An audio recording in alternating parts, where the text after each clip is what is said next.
Black Panther is directed by Ryan Coogler and once again stars Chadwick Boseman, who reprises his role as T'Challa. This film takes place directly after the events of Captain America Civil War, and now T'Challa is the new king of Wakanda, taking the throne from his deceased father. But with the throne comes unknown responsibilities, and later T'Challa is challenged for the throne by Killmonger. This movie has a lot of hype surrounding it, so I feel like whatever somebody says, whether it be positive or negative, somebody's going to have an instant reaction. But I am a movie reviewer, and I don't like to have my opinion be affected by certain things such as that, and I just wanted the movie with a clear mind. And with Black Panther, I will say it's a fairly good overall fun time at the movie theater. Like I usually do, I'll once again start out by talking about the performances and the cast. Chadwick Boseman is definitely one of my favorite actors working in Hollywood today, and as Black Panther, once again, he is really good as this character. But not only is he good in the dialogue-heavy scenes, he's good in the action scenes like he was in Captain America Civil War. To start out in this movie, his performance is slightly monotoned, but as the film progresses, he does begin to gain more charisma. And I really like the whole cast here as a whole. I think everybody did a great job. The casting was on point. And let me start talking about Michael B. Jordan as the villain here, Killmonger. I thought he was fantastic. One of my favorite villains so far in the MCU. Michael B. Jordan certainly killed it. He is one of my other favorite actors working today, and I am so happy he is a villain in the MCU, and a welcome one. But it wasn't just Michael B. Jordan's strong performance that made me like his character so much. It was also his character's motivation that made him so compelling. And that's the recipe to making an overall great villain. I love it when villains have motivation and reasons. The worst villains are the ones that just want power and do whatever they can to get it. They have no other reasons for being a bad guy. When you actually have true motivations for your actions in movies, for being a villain, that's when the villain is so strong. And Michael B. Jordan is definitely one of the best villains in the MCU. The action scenes, as expected in Black Panther, are thrilling. Action in the MCU is basically what a lot of people come to see the movies for. What I also look for in MCU movies is the humor and if it connects with the audience or not. And at first, I feel like the audience was not exactly getting the humor in the movie, but as time passed and the jokes went along, the audience started laughing a lot more, and I found the humor to be pretty good in this movie, and that was surprising. But where this movie is at its best is a conflict that's set up between T'Challa and Michael B. Jordan's character Killmonger. I think when we had these two on screen together, this movie was terrific. Every time, in fact, Michael B. Jordan was on the screen, this movie was at its best. He was just that good. And the finale of this movie, I think, is one of the better finales we've seen in the MCU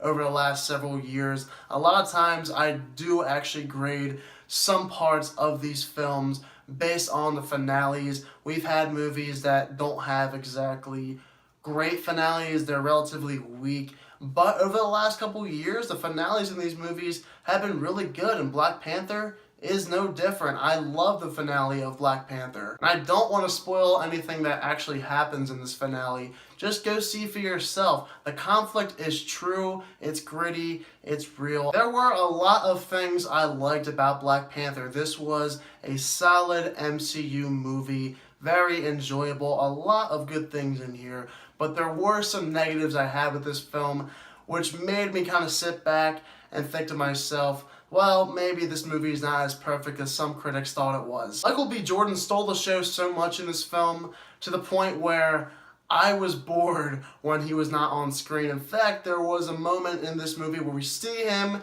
and then he goes away for close to an hour. And I was just thinking to myself, I want to see this guy on the screen again. He needs to be in this movie a lot more. But unfortunately, he did not have very many appearances in Black Panther whatsoever, and I have no idea why. Instead of Michael B. Jordan, we had a second villain in this movie for about half of it.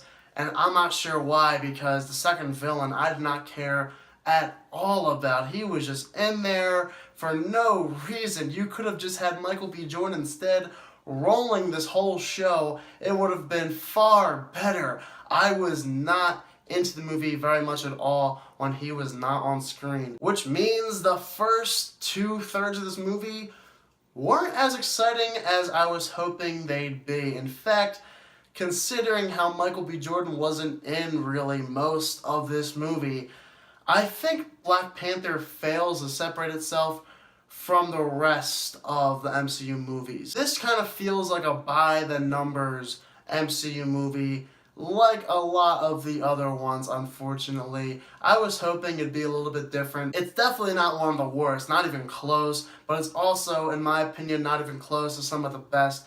I would say this is somewhere in the middle. It just does not do enough to separate itself from the other movies, and I think that's because Michael B. Jordan was not given nearly as much screen time. Therefore, this movie was definitely not as interesting as it could have been. Not to mention, some of the CGI and green screen in this movie is very noticeable. They could have done a much better job. There were some scenes where I just could point it out and say, that's green screen, so I have no idea what went wrong with some of the CGI and green screen in this movie. So yeah, those are my flaws with Black Panther. It's not a perfect movie by any means to what some critics were saying, but I will say this is a very fun, for the most part, movie that I think was overall well done for the Black Panther character, though I think it could have been more interesting had Michael B. Jordan been in more of this movie, but unfortunately we had a second villain, and in those scenes the movie was not that fun, and I wish they would have completely cut out that villain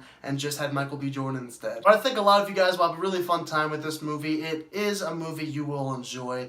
Don't get me wrong, it's one worth paying for at the theater. I just don't think it's as good as it could have been. So through all of that, I'm going to give Black Panther a 74%. It is a fun movie for the most part. I like the action scenes. I like the conflict this movie built on throughout the majority of the runtime. I also enjoyed the finale. The villain, Michael B. Jordan, was fantastic, and Chadwick Boseman once again gives another great performance, and Ryan Coogler also did a good job in directing this movie. It's just a couple things that bothered me, which made this movie not as good, in my opinion, as it could have been, which is unfortunate, but not every movie is perfect. So have you guys seen Black Panther? If you have done so, please let me know down below in the comments. I'd like to hear your opinion on it. If you're new to my channel, click that subscribe button and give this video a thumbs up. Thank you all so much for watching this video, and I hope you all have a fantastic day. Oh, I forgot to mention, I won this Black Panther poster during my screening because I answered the trivia question correctly, which was,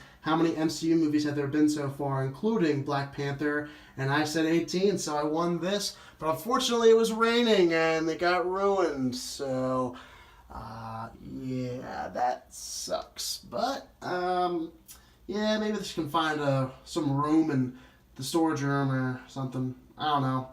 Whatever.